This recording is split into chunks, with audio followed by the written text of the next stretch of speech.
One thing everyone wants to know about St Marylebone is how to pronounce it. There's no right answer, but no one can argue that for 900 years there's been a church building at the heart of the parish. However, the beautiful building we see today is not the original parish church. To see that, we have to go back to the early 12th century, when the first parish church of St John stood in the village of Tyburn on what is now Oxford Street, near the public gallows.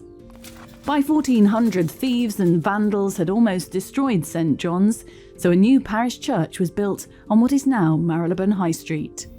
This new parish church was dedicated to the Blessed Virgin Mary of the Bourne.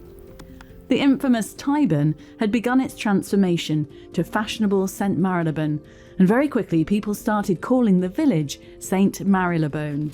In 1740, a new, grander church was built on the same site. Charles Wesley, writer of favourite hymns including Hark the Herald Angels Sing and Love Divine, was buried here. Horatia, the daughter of Emma Hamilton and Lord Nelson, the hero of Trafalgar, was baptised here, as was the scandalous poet Lord Byron, mad, bad and dangerous to know. By now the parish was no longer a sleepy backwater, but an increasingly fashionable and wealthy suburb, which had outgrown its parish church. St Marylebone's monumental fourth parish church opened in 1817, designed by architect of the moment Thomas Hardwick. This glorious new building held 3,000 worshippers and attracted many famous people, including Charles Dickens and his family, who lived next door. 7 of his 10 children were baptised in the font you can still see today. Founder of modern nursing, Florence Nightingale worked at a hospital in neighbouring Harley Street, and Ada, Lady Lovelace, pioneer of computer programming, also lived nearby. Poets Elizabeth Barrett and Robert Browning were married here too, before escaping to Italy. The glamour and wealth of St Marylebone has always existed alongside extreme poverty and homelessness.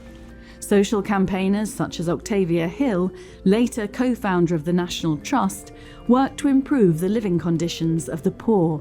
Almshouses, charity schools and workhouses sprang up under the banner of the parish church. Towards the end of the 19th century, the interior of the parish church was given a makeover. The building was extended and filled with marble, mosaic, stained glass and mahogany. Only 60 years later, the splendid windows would be blown out during the Blitz, but in a gesture of hope, new windows were made using shattered fragments of the old. In the 20th century, the parish church found new ways to offer compassion and care. The crypt was emptied of its coffins and turned into an innovative health centre. History has been made and lives changed throughout the 900 years of St Marylebone's story. As one of its most famous parishioners, Charles Dickens, might have said, "It was the best of times, it was the worst of times." However you pronounce it, St Marylebone Parish Church has been and will continue to be the beating heart of its parish for centuries to come.